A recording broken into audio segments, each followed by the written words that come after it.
उत्तर प्रदेश में 10 विधानसभा सीटों पर होने वाले उपचुनाव को लेकर सियासी हलचल लगातार तेज है और आज नई दिल्ली में बीजेपी की एक बड़ी बैठक हो रही है।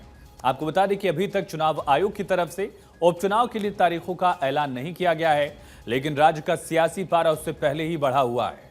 बीजेपी और समाजवादी पार्टी मुख्य रूप से आमने सामने नजर आ रही हैं। दोनों पार्टी के नेताओं की लगातार बैठकें भी हो रही हैं और इसी बीच दिल्ली में बीजेपी की बैठक में गृह मंत्री अमित शाह, पार्टी अध्यक्ष जेपी नड्डा, उत्तर प्रदेश के मुख्यमंत्री योगी आदित्यनाथ मौजूद हैं।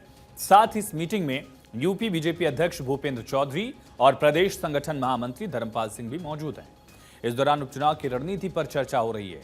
क्यों अहम है ये समझाएंगे आपको, लेकिन समझिए बैठक में कौन कौन शामिल है। बीजेपी के राष्ट्रीय अध्यक्ष जेपी नड्डा, पूर्व राष्ट्रीय अध्यक्ष देश के गृह मंत्री अमित शाह और साथ ही उत्तर प्रदेश के मुख्यमंत्री Yogi Adityanath, deputy CM Brajesh Pathak, deputy CM Keshav Prasad Maurya और यूपी बीजेपी के अध्यक्ष भूपेंद्र चौधरी, साथ ही यूपी बीजेपी के प्रदेश संगठन महामंत्री धर्मपाल सिंह, ये तमाम मिलकर बैठक कर रहे हैं। 10 सीटों पर चर्चा की जा रही है। और किन किन सीटों के लिए चर्चा हो रही है? 10 सीटों पर दरअसल उपचुनाव है। इसमें करहल है, जहां से कभी अखिलेश विधायक हुआ करते थे। मिल्कीपुर अयोध्या की जो सीट है, कटहरी है, कुंदर की है, गाजियाबाद है, खैर है, मीरापुर है, फूलपुर है, मझवा है, सीसामऊ है।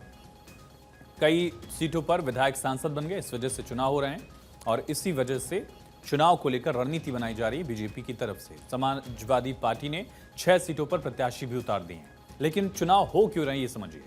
करहल सीट जो अखिलेश यादव के इस्तीफे से खाली हुई, मिल्कीपुर सीट भी इसी तरह से सपा के अवधेश प्रसाद विधायक थे, अयोध्या फैजाबाद के सांसद हो गए, इस वजह से सीट खाली हुई।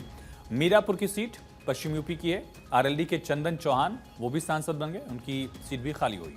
कुंदर की सीट सपा के जिया और रहमान बर्ख विधायक थे, सांसद बने, इस्तीफा दिया, खाली हो गई सीट। गाजियाबाद में भी ऐसा ही मामला है, जहां बीजेपी के अतुल गर्ग के इस्तीफे के बाद सीट खाली हुई, वो सांसद बन चुके हैं। और खैर सीट बीजेपी के अनूप प्रधान वाल्मीकि के इस्तीफे से खाली हुई है, वो भी सांसद बने हैं। फूलपुर में भी बीजेपी के विधायक प्रवीण पटेल सांसद बन गए, इस वजह से सीट खाली हुई। कटहरी सीट भी सपा के लालजी वर्मा के इस्तीफे से खाली हुई है, वो भी सांसद बन गए। मझवा सीट में भी मामला यही है, विनोद बिंद सांसद बने, विधायक की गई, इस्तीफा, खाली हुई सीट। लेकिन सीसामऊ, कानपुर की सीसामऊ सीट अलग है थोड़ी सी। यहां सपा के विधायक थे इरफान सोलंकी, उनको सजा हुई है, सजा के बाद सीट खाली हुई। सपा ने उनके परिवार को ही टिकट दे दिया, उनकी पत्नी को टिकट दिया गया है।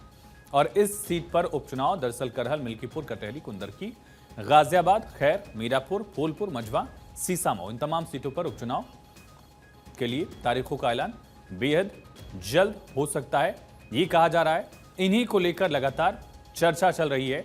बीजेपी की बैठक हो रही, सीधा रुख करेंगे, हमारे साथ सहयोगी गौरव मिश्रा दिल्ली से लाइव कनेक्ट हैं। गौरव, बैठक शुरू हो गई है, एजेंडा क्या और क्या लिस्ट को लेकर भी चर्चा चल रही है? जैसे सपा ने लिस्ट जारी कर दी है, वैसी लिस्ट हम बीजेपी की भी जल्द देखने वाले हैं क्या?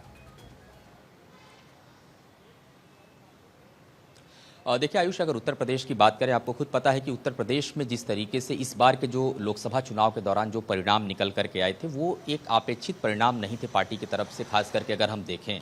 और हम अगर उत्तर प्रदेश के इतिहास को देखें, 2013-14, उसके बाद 2019 में जो लोकसभा चुनाव हुए, बहुत ही शानदार प्रदर्शन हुआ था और भारतीय जनता पार्टी पूर्ण बहुमत की सरकार बना करके सत्ता में आई।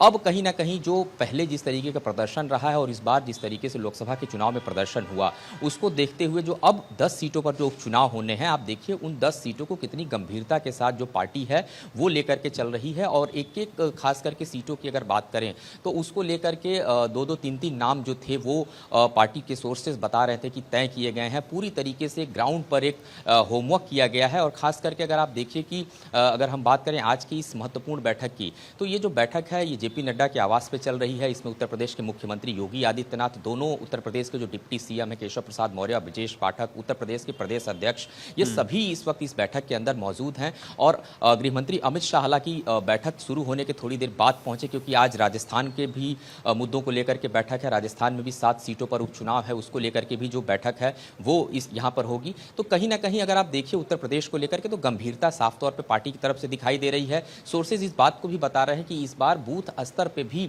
लोगों से सुझाव लिए गए हैं ग्राउंड पर कि किस तरीके की यहाँ पर स्थिति है, और तमाम जो रिपोर्ट्स ग्राउंड से लिए गए हैं उन रिपोर्ट के आधार पर जो नामों का ऐलान होगा वो किया जाएगा आयुष। और दूसरी सबसे बड़ी बात है आज की इस बैठक में पूर्व में जो बैठकें हुई हैं उत्तर प्रदेश में 2 से 3 बैठकें इंटरनल तौर पर उत्तर प्रदेश में हुई हैं, जिसमें कई महत्वपूर्ण नामों पर 2-2 नहीं 3-3 बार चर्चा की गई है। तो ऐसे में अब आज की इस महत्वपूर्ण बैठक में केंद्रीय आला कमान के सामने वो जो नाम है वो साफ तौर पर, क्योंकि प्रदेश अध्यक्ष जो है इस बैठक के अंदर मौजूद हैं, वो उन नामों को आगे लेकर के आएंगे और उसके बाद आला कमान उस पर फैसला लेगा। और आने वाले 72 घंटे के अंदर हम देखेंगे कि निश्चित तौर पर जो 10 उपचुनाव के लिए सीटें हैं उस पर जो नाम है वो नाम भी निकल करके सामने आ जाएंगे।